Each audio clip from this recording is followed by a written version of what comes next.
My sister called from the cockpit asking if my husband was home. I looked at the man sitting in my living room and said yes. But then she whispered she was staring at someone with his face boarding a Paris flight with another woman. That was the moment I knew my life was being rewritten, and what I did next changed everything. Before I unfold every detail, take a second to support this story. Hit subscribe and share where you're watching from so this reaches more people who need to hear it. My name is Emma Lynn, and until that Tuesday morning, I believed my life was predictable in all the right ways. I lived in a restored brownstone in Brooklyn Heights, worked as a forensic accountant with a reputation for exposing corporate fraud, and had a seemingly devoted husband named Evan Mercer, a man known for his gentle British charm, his meticulous routines, and the way he always kissed my forehead before leaving for work. Or at least I thought he was my husband. At 7:12 a.m., my sister Kira, a senior pilot for Atlantic Air, called me from the cockpit of Flight 218 to Rome. Her voice was unusually tight, strained with something I couldn't place. "Emma, don't panic, but I need to ask you something strange." She only used that tone once before. 3 years ago, the morning our father collapsed. I glanced into the living room, where Evan sat in his charcoal sweater, sipping coffee and reading the Financial Times, exactly where he always sat on Tuesday mornings. "Is Evan home right now?" Kira whispered, almost breathless. I frowned. "Yes. He's right here, why?" Silence. A silence that stretched too long. Then she whispered, "That can't be true, because he's walking onto my plane right now. And he's not alone." The world narrowed into a pinpoint. My fingers tightened around the phone. "What are you talking about?" I whispered. "He's boarding with a blonde woman. Early 20s. They're laughing. Holding hands." Her breath hitched. "Emma, they just sat in first class." My legs went numb. Behind me, the kitchen door opened. Evan walked in, smiling warmly, the steam from his coffee swirling upward, like nothing was wrong with the world at all. "Who's calling so early?" he asked lightly. I stared at him, the man in my kitchen, and felt reality twist in a way that made my skin crawl. Because whoever was standing in front of me couldn't possibly be the same person boarding a plane across the river. "It's just Kira doing her pre-flight checks," I managed. He nodded, uninterested, moving to refill his coffee. His movements were smooth, familiar. Too familiar. "Kira says hello, by the way," I added, watching him closely. "Tell her I said hi." He smiled and kissed my cheek before returning to his newspaper. My hand shook as I ended the call with my sister. The moment the line disconnected, she sent a photo. A grainy shot taken between passengers. Evan, my husband, seated in 2A, leaning close to a young blonde woman whose hand rested intimately on his arm. I lifted my eyes to the Evan in my kitchen. Same jawline, same dimple on the left cheek, same scar above the eyebrow, same everything. 2 Evan Mercers existed at the same time. Only one was real. I knew better than to panic. My job required calm under pressure. When CEOs lied to my face about millions missing, I smiled politely while mentally building the case that would destroy them. I tapped that skill now. "Actually," I said softly, "I'm thinking of making pancakes." He looked up, surprised. "Pancakes? On a Tuesday? We can celebrate something." "And what's that?" he asked playfully. "That you're here," I replied, keeping my tone even. If he was an imposter, a fraud, someone hired or manipulated or forced into this role, I needed him to believe I suspected nothing. So I cooked, measured flour, whisked eggs, let routine mask my unraveling reality. While he read the paper, I subtly texted Kira, "Keep eyes on them. Don't let that plane leave. Something is very wrong." Her response buzzed instantly. "Too late. Door is closed. Pushback in 2 minutes." "Emma, what's happening?" I didn't know. Not yet. But I intended to find out. When Evan left for his usual squash game at 10:58 a.m., I watched from the window as he disappeared down the street. gym bag slung casually over his shoulder. The moment he rounded the corner, I turned and moved directly to his office. His mahogany desk was immaculate. His laptop sat perfectly centered. His calendar synced. His pens aligned. Nothing in the room felt unusual. That was the problem. Everything was too perfect. I opened my own laptop and accessed our joint accounts. Transactions scrolled across the screen. Tokyo, Miami, Zurich, hotels, jewelry, restaurants, all in the last 4 months. All places Evan said he'd never visited. My throat tightened. Each charge was small enough not to trigger alerts, but consistent enough to signal a pattern. The type of laundering behavior I had spent years spotting in multinational audits. This was no affair. This was organized. My phone buzzed. A message from Sophie Hart, my closest friend, and a private intelligence consultant. On my way. And Emma, prepare yourself. What I found isn't normal. While waiting, I kept searching. Phone records, travelogues, corporate calendars, every detail that should have painted a simple picture, the life of a predictable, disciplined investment banker. But instead I found gaps. Dozens of them. Gaps that suggested someone had been editing his presence out of places, or inserting him into places he never was. At 15 minutes past 11, the doorbell rang. Sophie stepped inside, tablet in hand, wearing her all-black investigator uniform, an expression she used only when preparing to deliver life-altering news. "I ran everything you asked," she said, sitting at the dining table. "Emma, whatever's happening isn't just infidelity." She tapped her tablet. A photo popped up. "Her name is Maya Vale," Sophie said. 25. Works in pharmaceutical sales. And she's been traveling with Evan for months. Photo after photo flashed. Angles clearly not taken by my sister. Airport lounges. Hotel bars. European streets. But the next photo made my stomach drop. 2 men. 2 identical men. One with Maya. One entering our building on the same date. "Emma," Sophie whispered, "your husband has a double." My breath left my body. A double. A hired impersonator. Someone who'd studied Evan so perfectly that he fooled even me. Which meant the Evan boarding that plane was real. And the Evan eating the pancakes in my kitchen wasn't. Sophie's voice softened. "Emma, your life is being rewritten. And whoever is behind this has resources." She paused, eyes narrowing. "This isn't about love, or cheating, or even money." She leaned forward. "It's bigger, much bigger, and we're already running out of time." My phone buzzed again. A new message from Kira. "Emma, something else is happening. You need to hear this. Call me. Now." I stared at the message, pulse pounding, knowing my world had just crossed a line it could never return from. And the only question that mattered now was, who did I marry? My phone buzzed again. "Kira," I answered with one breath left. "Listen," she said. "They didn't make the connection in time. They're through customs. They went to a private lounge. I can't get closer. Airlines are tight, but I watched them get a brown envelope with confidential typed on it. Emma, this is coordinated." Sophie, who'd stayed up in the den, checked the originating IP and traced it to a hotel lobby in Zurich.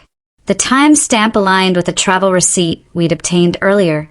The pattern fit. They were trying to siphon funds while the public visage of Evan stayed in my kitchen, feeding me banalities I had to swallow like poison. I called Grace, a former prosecutor friend, who kept an investigator on retainer. "If they move that money tonight," I said, "start freezing shells. Put warrants in motion for seizure."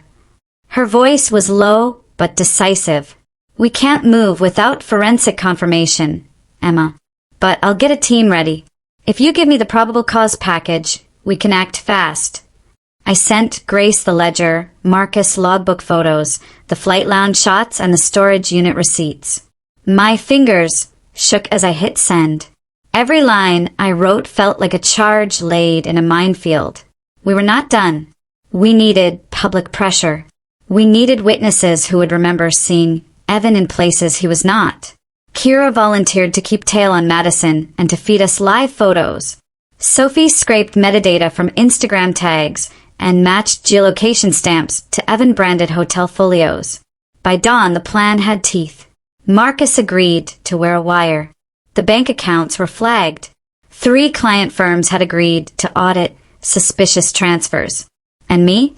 I planned to go home, play the grieving, the confused wife, the woman who made pancakes on a Tuesday for no reason. I would act like nothing had changed while a small army of evidence and people moved in the dark to unmake the life that had been quietly stolen from me. As I dressed for the day, a message flicked across my phone from Kira. They just received a confirmation. Transfer queued for Monday morning. Finalize in Paris. Bring passport. My lips thinned. Monday was 2 days away. We had to keep them from finishing whatever they planned. We had to make them act in the open, where witnesses and law could reach them. And if they came for us violently, I was ready. Because I'd already decided I would not simply expose them. I would make them lose everything. I would make them watch their future evaporate in real time. And I would make sure the truth burned hotter than the lies had ever been constructed. I returned home just after sunrise, the sky turning pale gold over the Brooklyn rooftops. Every step up the brownstone stairs felt heavier than the last. I knew the man waiting inside wasn't my husband. Not really. Not anymore. But until we had everything in place, evidence, witnesses, federal eyes, we needed him to believe the performance was intact. I pushed open the door and forced calmness into my limbs. "Morning," he called from the kitchen, cheerful as if he hadn't been playing my husband for months. He was scrambling eggs, humming a song Evan used to hum on weekends. My stomach twisted at how natural he made it look. "Morning," I said softly, setting my keys down. I didn't sleep much.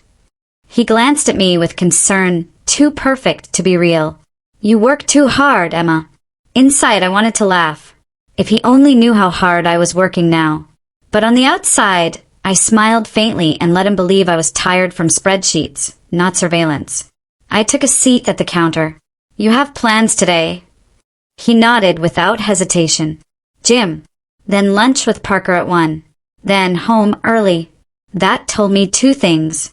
1, he had been given Evan's schedule down to the hour. 2, someone was monitoring everything he reported back. Good. Let them think the world was still clean. I stirred my coffee. We should do something tonight.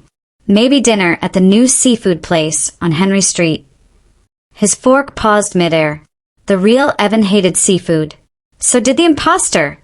I'd watched him push away prawns 2 nights ago. "Maybe Italian," he offered lightly. I nodded as if the suggestion made sense. Every hesitated answer, every small correction, every moment he had to improvise, it all told me we were wearing down his confidence, pushing him toward a mistake. And once he made one, the whole performance would crack. He finished eating and kissed my cheek before leaving for the gym, the same way the real Evan did every Sunday. Only this time I watched him walk down the street, then circle the block and enter a black sedan idling by the curb. Sophie, watching through her handheld camera, nodded. "He's reporting in." "They're worried." "Good," said. "They should be." We followed him at a distance. The car drove to a midtown co-working building, the type used by freelancers and companies trying to look more legitimate than they were. The imposter walked inside and took the elevator to the 9th floor. We followed.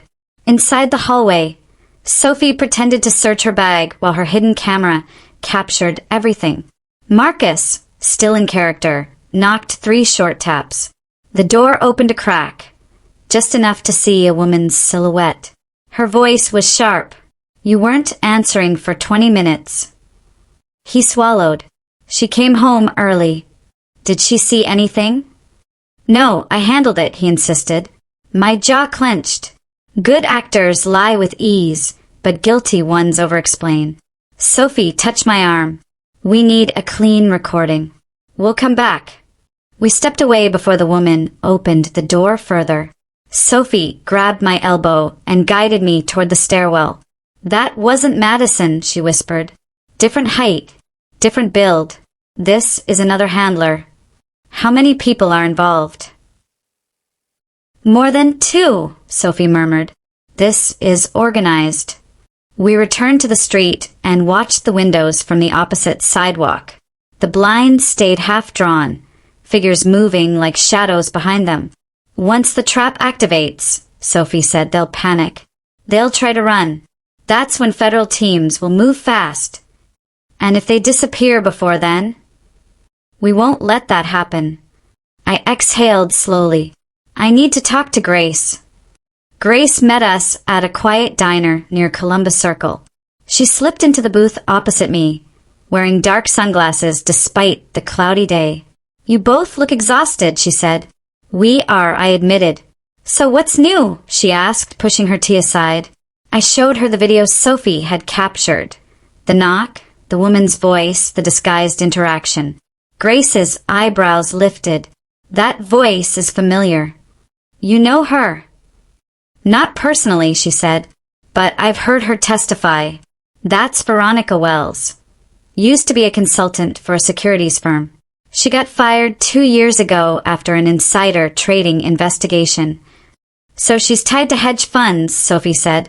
And market manipulation, Grace added. This isn't just identity theft. This is someone building a structure around Evan's credentials. We figured that out, Sophie said. But why Evan? Grace tapped the table, thinking. Because he's clean. Good reputation. Right level of access. Enough trust that no one would question a strategic withdrawal. My throat tightened. And he's been planning this for months, I whispered. Grace nodded slowly. And if he needed a clean exit, he'd hire someone like Marcus to keep appearances while he moved assets. Then he'd vanish. Before I could speak, my phone buzzed. A message from Kira. They just checked out of their hotel. Bags in hand. They're heading to an address. Sending location now. An address appeared. Avenue de Clichy, Paris. Sophie entered it into her map. That's near embassy offices. Are they running? I whispered. Maybe, Sophie said.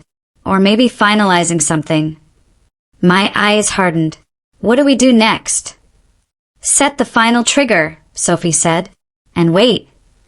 We returned home and pretended nothing was happening. I made tea. I folded laundry. I answered emails from clients with the calm of someone who didn't have her entire life detonating under her feet. At 5, the imposter returned, gym bag still slung over his shoulder, fake sweat still glistening on his forehead. How was your day? He asked. Busy, I said. Yours. Same.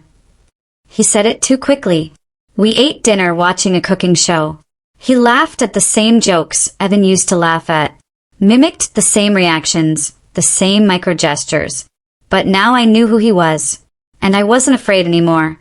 After dinner, he excused himself to shower. That was my chance. I went into the office and pulled up the shared cloud folder. The bait files were there, innocent, believable. Q3 review, quarter-end reconciliations, proposed allocations. The virus embedded within the PDFs waited, like a patient predator. Once someone overseas opened them, anyone attempting to verify balances or secure funds, the system would freeze everything, and the federal pings would fire. I checked the timer on the background script. It was armed. All that was left was to make sure Evan needed to open those documents. I drafted an email from my account to our joint account, copying the addresses he always used when verifying investments. Evan, can you review these tonight? Need your final sign-off before Monday's meeting. He always reviewed everything before Monday. The imposter didn't know the habit well enough to stop it. I hit send. 10 minutes later, I heard the ping of his email on the kitchen counter. He stepped out of the shower with a towel around his waist, glanced at his phone and frowned. What's this? He asked. Just some documents for tomorrow, I said casually. Can you look? He hesitated, then nodded. Sure. He opened the laptop. I held my breath. He clicked. The moment the file opened, my phone lit up with alerts. Foreign access detected. Freezing accounts. Transmitting logs to regulators. Federal alert triggered. I exhaled shakily. He didn't notice anything. Just smiled and stood to pour a glass of water. My phone buzzed again. Grace, it's done. They'll move fast. Be ready. My pulse hammered. The trap had sprung. Now all I had to do was survive the next 48 hours. Because the people who built this deception wouldn't accept losing quietly. And the imposter in my house? He wasn't playing a role anymore. He was trapped with me and he knew it. The moment the alerts hit my phone, something shifted in the air around us. The imposter didn't know it yet. But I did. A system he depended on, one Evan depended on, had just slammed shut. And anything that desperate men needed outside the country just became unreachable. I sat down on the couch to steady my breath. He took a sip of water, oblivious, scrolling through something on his phone while humming softly. Every movement he made seemed slower now, heavier, like he felt the tension without understanding its source. Then his phone vibrated. He froze. A vibration too sharp, too urgent. He picked it up and stared at the screen, his face tightening. I watched his pupils constrict. He swallowed. Everything okay? I asked softly. Just work, he murmured. But his voice was wrong. Strained. His fingers tightened around the phone. I could tell. He'd just received a message from whoever controlled him. And it wasn't good. He walked into the hallway, whispering urgently. I heard fragments. What do you mean, locked? No, she sent it. I'll check again. Yes, I'll keep her calm. Keep me calm? I felt my pulse spike. I quietly texted Sophie. He knows something's wrong. Watch entrances. Keep Marcus close. She responded instantly. Already here. Cameras live. Don't provoke him. I put my phone face down just as he walked back in. His expression had changed completely. The mask wasn't cracking, it was collapsing. You didn't tell me you had a meeting Monday, he said carefully. I forgot, I replied. But the documents are straightforward, right? He forced a smile. Right. Very. He wasn't good at hiding panic. His jaw tensed with every breath. Evan, the real Evan, was a master of composure. This man wasn't. He sat down across from me, clutching the glass of water like it was the only thing anchoring him. What did you say this folder was for? He asked. Quarter-end review, I said. And why today? I raised an eyebrow. Why not today? He nodded but didn't answer. He wasn't questioning me. He was trying to understand how much danger he was in. When he stood again, his chair legs scraped the floor. I need to check something, he muttered. He walked into the office and shut the door. I let out a shaky breath, then texted Sophie again. He's validating instructions. We're close. Her reply. Stay visible. We're outside your unit. Do not be alone with him too long. I stood up, poured myself a glass of wine with deliberately slow movements, and stayed near the kitchen. Open space. Escape routes. Nothing that could trap me. After 10 minutes, he emerged again. But everything about him had changed. His posture wasn't casual anymore. It was alert, defensive. His eyes darted to my phone, my laptop, the windows, the door. He wasn't a husband anymore. He was a cornered operative. Emma, he began, voice lower. I need to ask you something. Sure, I answered. He searched my face like it held answers he desperately needed. Did you share those documents with anyone else? Anyone at work? No, I held eye contact. Just you. You're sure? Yes. His shoulders dropped, but not from relief. From realization. He now understood that whatever had triggered the account lockdown came from his side, not mine. And that meant he was compromised. He paced the living room, rubbing his forehead. Okay. Let's think. I watched him whispering to himself, trying to piece together the disaster unfolding. When he stopped pacing, he turned toward me. Emma, I think we should leave the city for a few days. There it was. The first real danger. Running would mean one thing only. They suspected the trap. And he was planning to take me with him, to control the narrative, keep me quiet, or worse. My voice stayed steady. Leave? Why? Just a break, he said too quickly. A cabin upstate. Fresh air. No work email. I have meetings, I reminded him. Cancel them, he snapped. The mask slipped fully this time. His tone wasn't Evan. It wasn't even Marcus. It was a man taking orders and failing them. He caught himself and swallowed. Sorry, I didn't mean that. I'm just tired. Before I could respond, my phone buzzed. I prayed he wouldn't look. It was Sophie. 2 black sedans just parked. They're people, not FBI. Stay calm. My heart seized. He glanced toward the window as if he felt the shift too. Then his phone rang. He answered before it finished vibrating.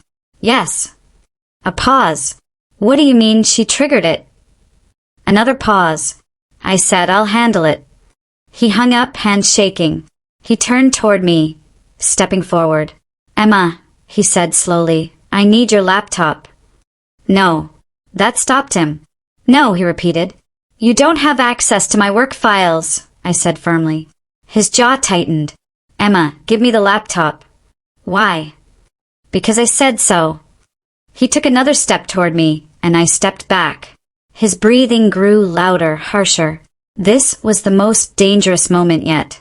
I needed to keep him talking, not grabbing, not panicking, not desperate. I lifted my chin. Stop. Tell me the truth. He froze, his face twisted, not in guilt, but in exhaustion. You weren't supposed to know anything, he whispered. I didn't want to hurt you. I swear. You took my husband's life, I said. You stole his identity. He flinched. I didn't kill him. That made me pause. What? He's alive, he said.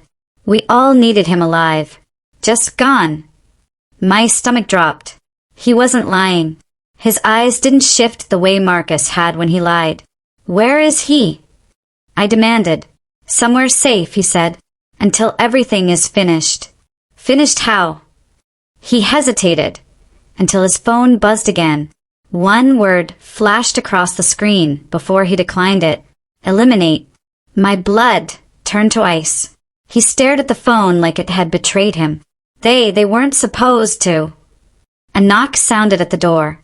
Not Sophie. Not the FBI. 3 slow knocks. Then one fast. His entire face drained of color. Emma, he said softly, go to your bedroom. Lock the door. No. You don't understand, he whispered. If I don't open for them, they'll break in. Who are they? He swallowed hard. The people who hired me. And what do they want?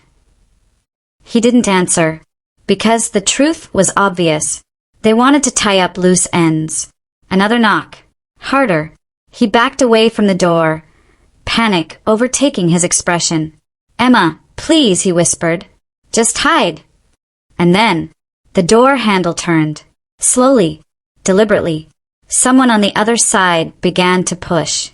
Before I could move, a sound split the air. A loud, sharp shout. Federal agents, step away from the door. I gasped. The imposter spun toward me, eyes wide. Another shout. This is the FBI. Back away now. The imposter raised his hands, trembling. Outside, chaos erupted. Boots, orders, shouts, metal scraping, doors slamming. The handle jerked violently. My heart hammered. The imposter looked at me, terrified, pleading, confused, and whispered, Emma, run. But I didn't run. I stood frozen as the door burst open and the world came crashing in. Because the next person through that doorway was not an agent, not a handler, not anyone I expected. It was Evan, the real one. And he looked right at me, alive, breathing, and furious. For a full second, nobody in the room breathed. Not me. Not the imposter standing with his hands raised. Not the FBI agents swarming behind my real husband. Evan's eyes locked onto mine.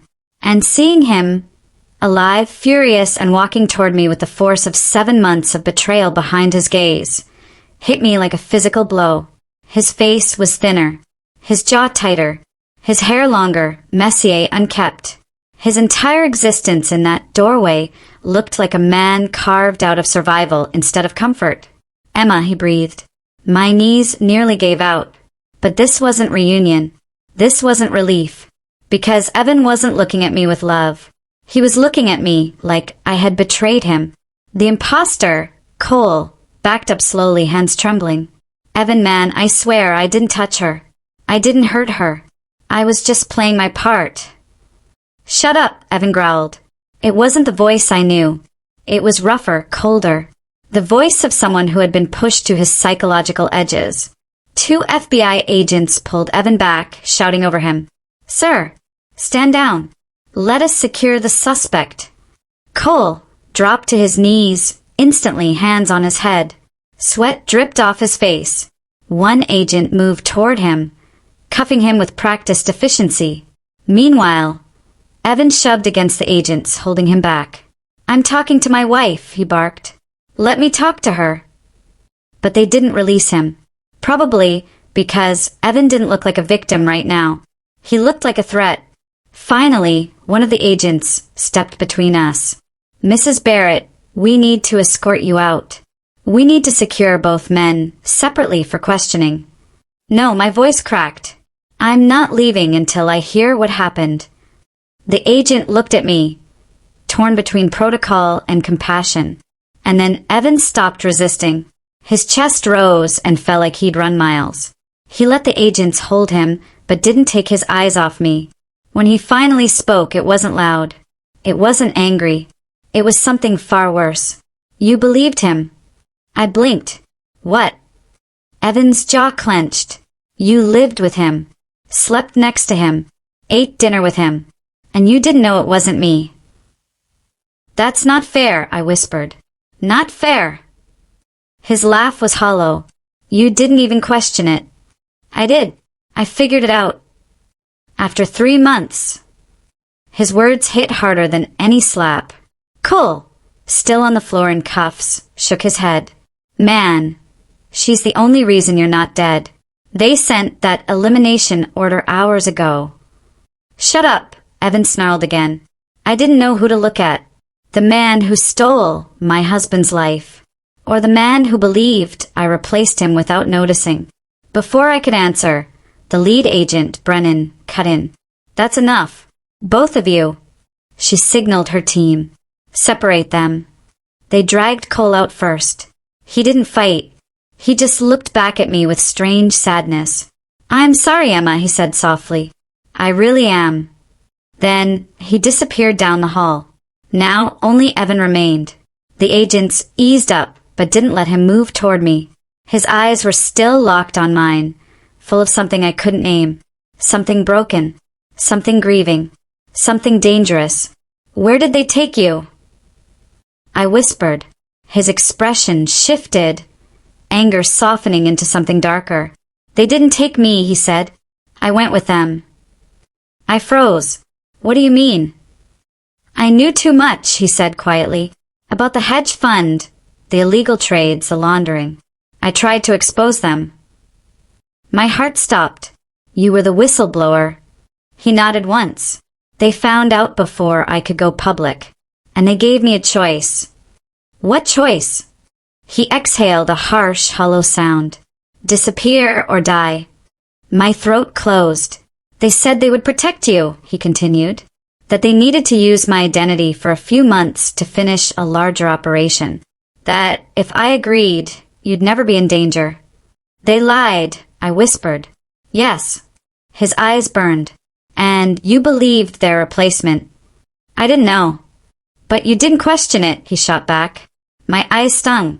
"Evan, he looked like you, moved like you, spoke like you. How was I supposed to?" "Because you're my wife." That sentence cut deeper than any accusation. He took a step forward. Agents tensed behind him. "You're the one person in the world who should have known the difference." I felt myself crumble. Evan's gaze dropped to the floor for a moment. I watched you, he said quietly. I jerked back. What? Not directly. Through their feeds. Their surveillance. They showed me clips to keep me compliant. To keep me from fighting. To remind me what I'd lose if you got hurt. A shiver ran through me. You saw us. I asked.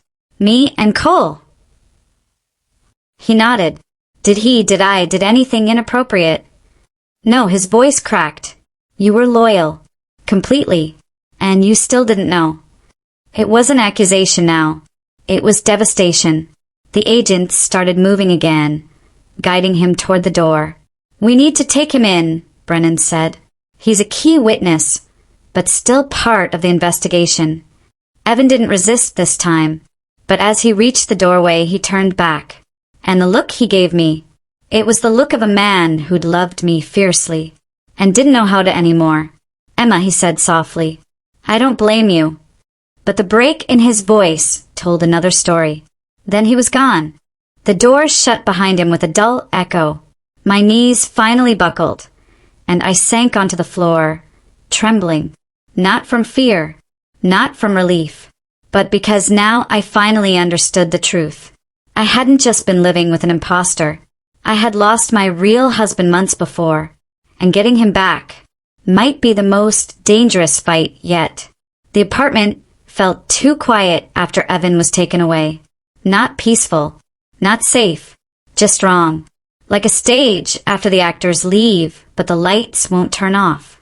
I stayed sitting on the floor for a long time, staring at the door he'd disappeared through. I finally got my husband back, and instantly lost him again.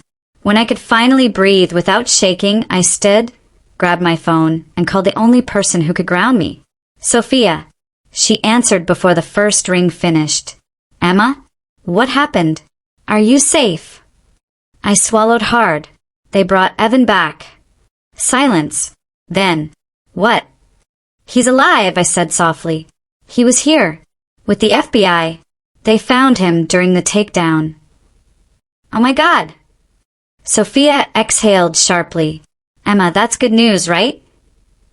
I sat on the arm of the couch, staring at the dent Cole left in the cushions.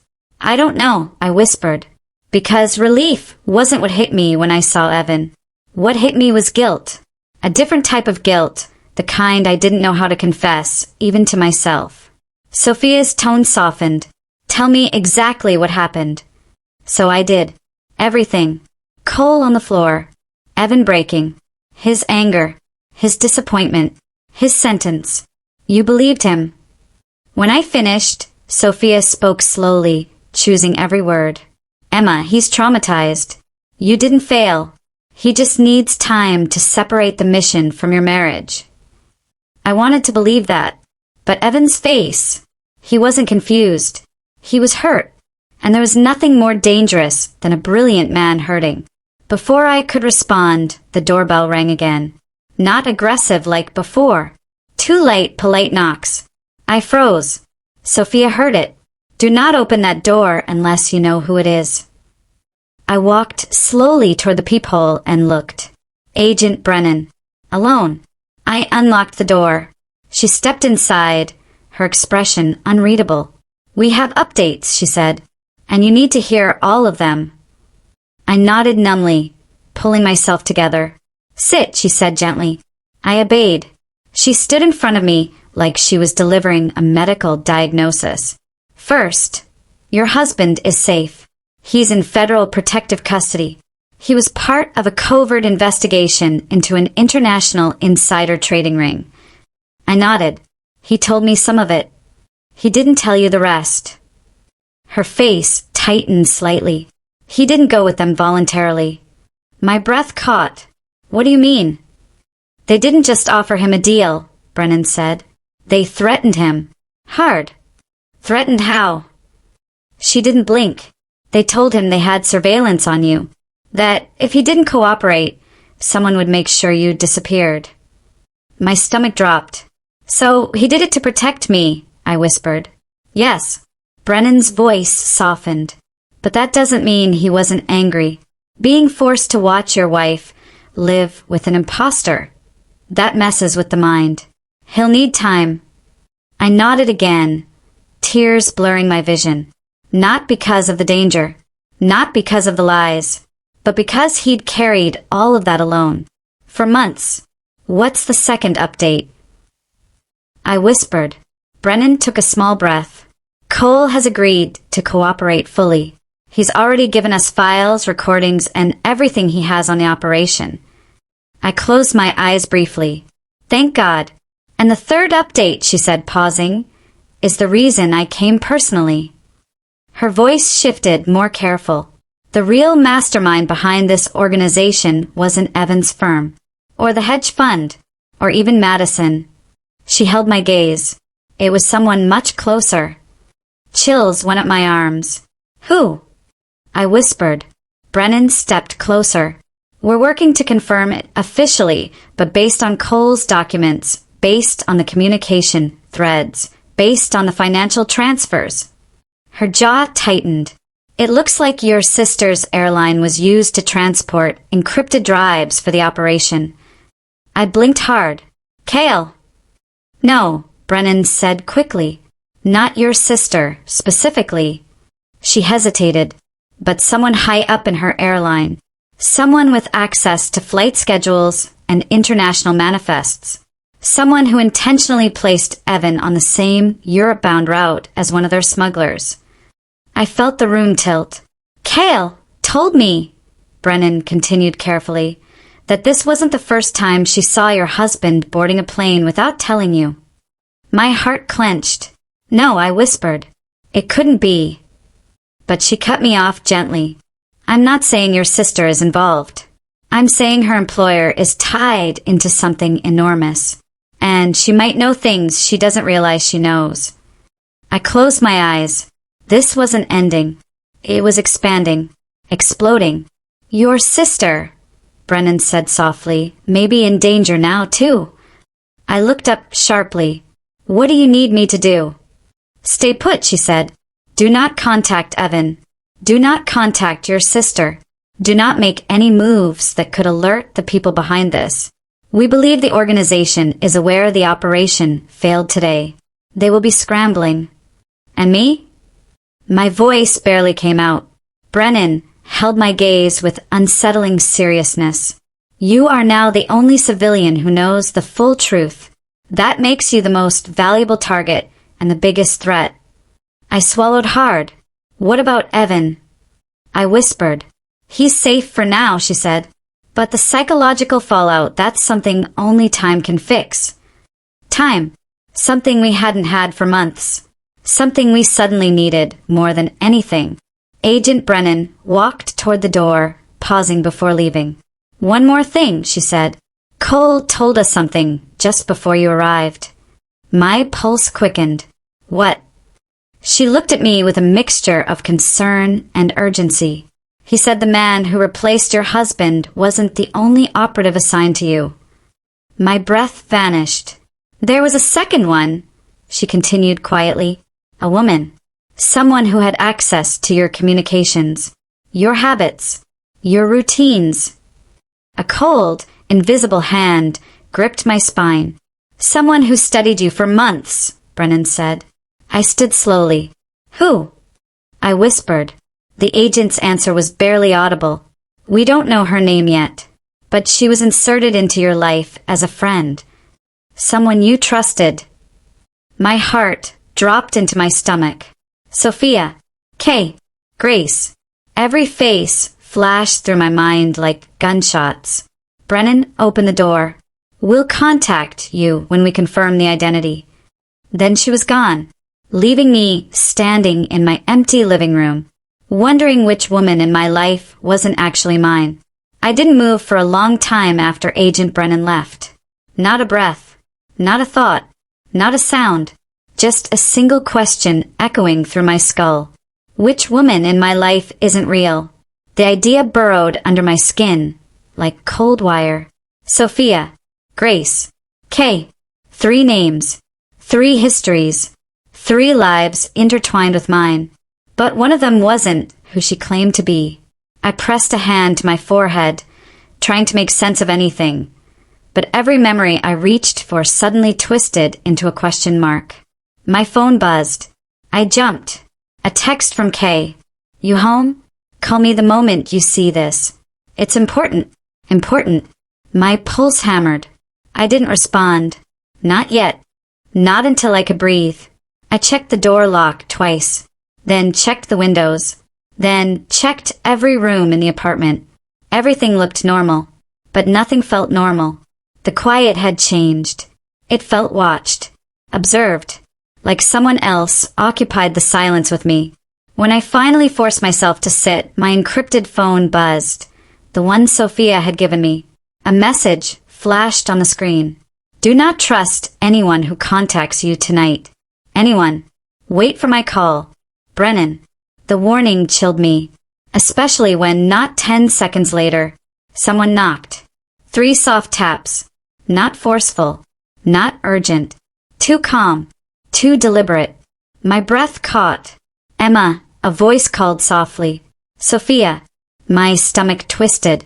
Her voice was right outside my door. Are you awake? She asked. We need to talk. The same woman who'd held my hand through every crisis. The same woman who replaced wine with water at my wedding because I was too nervous. The same woman who had sworn she'd never let anyone hurt me the way Richard had hurt her. She was the closest thing I had to a sister. But that was the point. My hand hovered over the doorknob. I didn't open it. Can you hear me? She asked again. Her tone was soft, familiar, soothing. Too soothing. I backed away from the door. Sophia exhaled slowly outside, like she sensed my hesitation. Emma, she said gently, I know today has been insane. I know you're afraid. Let me in, please. A second knock followed. Lighter. Almost polite. A calculated knock. My heart pounded. My fingers curled tighter around the encrypted phone. Agent Brennan's warning echoed. Do not trust anyone who contacts you tonight. Anyone. My phone buzzed again. A new message. Unknown number. If you're inside, don't make a sound. She's not alone. My blood iced. I pressed myself against the wall, barely breathing. Footsteps outside the door. More than one pair. Sophia's voice again, lower this time. Emma, open the door before this gets worse. My legs trembled. This wasn't the Sophia I knew. This was someone playing her voice, like a violin. Another message flashed on the phone. Move away from the door now. I obeyed instantly. Not 2 seconds later, a quiet metallic sound scraped against the lock. Not a key, a tool. They were trying to break in. Panic shot through me. I moved silently to the kitchen, grabbed the heaviest thing I could, a cast iron skillet, and held it like a shield. The lock clicked. The door creaked. I braced myself. But then, footsteps thundered down the hallway. Not toward me. Away from my door. Voices hissed. A rapid retreat. Then silence. Total heavy silence. My legs almost gave out. Before I could collapse, the encrypted phone buzzed again. It's safe now. I'm coming up. Brennan. 30 seconds later, she was at my door, badge raised, 2 agents flanking her. I opened the door immediately. Agent Brennan's expression was sharp, tense. You did exactly the right thing, she said, stepping in quickly. We intercepted 2 individuals, matching Cole's description of the second operative. One of them was using your friend's identity, but she was not the real Sophia Chin. I blinked. Hard. What? Brennan continued. Your real friend Sophia is in Chicago. She's been there for 3 days. We confirmed. My breath left my lungs. So the woman at my door was the imposter, Brennan finished. Another infiltrator assigned to you. She replaced herself into your life months ago. We believe she was monitoring your conversations, your routines, and your reactions to Cole. My knees nearly buckled. Everything inside me twisted at the thought. Then I whispered, Sophia never helped me with my case? Oh, she helped you, Brennan said. But so did the imposter. It appears the organization played both sides, guiding you just enough to gather intel, sabotaging you when it suited them. My head spun. Brennan put a steadying hand on my shoulder. You're safe now. Truly safe. The woman impersonating your friend has been apprehended. She's in custody. My eyes burned. I didn't know whether to cry from relief or betrayal. Maybe both. What about Evan? I whispered. Brennan softened. He's been debriefed. He knows you survived tonight. He'll contact you after he's cleared. I swallowed. So it's over. Brennan hesitated. As far as you're concerned, it is. The organization is collapsing. Their files are in our hands. Their accounts frozen. Their operatives detained. You won't need to testify against the imposter. We have enough. I nodded slowly. Then she added, but Evan, he might need time before he reaches out. That hurt more than I expected. I understand, I murmured. She gave me a long look, something protective in her eyes. You're stronger than most agents I've trained, she said quietly. What you did over these weeks. How you uncovered the truth. Most people would have broken. You didn't. A small, exhausted laugh escaped me. I almost did. But you didn't, Brennan repeated. And that's what matters. After they left, I sat alone in my silent living room. The imposter was gone.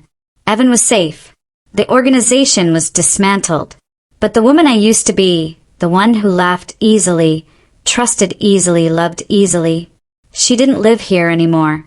I stood, walked to the window, and looked out at the glittering Manhattan skyline, the one I had viewed beside a man who wasn't my husband, believing lies wrapped in routine. Then I spoke softly to no one and everyone. I get to start over now. For the first time in months, the air felt breathable. My phone buzzed. A single message from an unknown number. But this time, I recognized its cadence. I'm okay. I need time. But I'm coming home. E. My breath caught.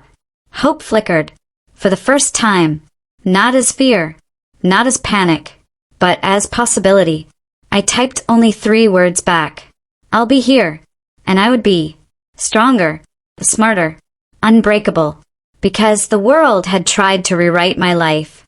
And I rewrote back. If you stayed with me until the end, thank you. Share your most shocking moment in the comments. Hit subscribe, and let's keep uncovering the stories people think they can hide.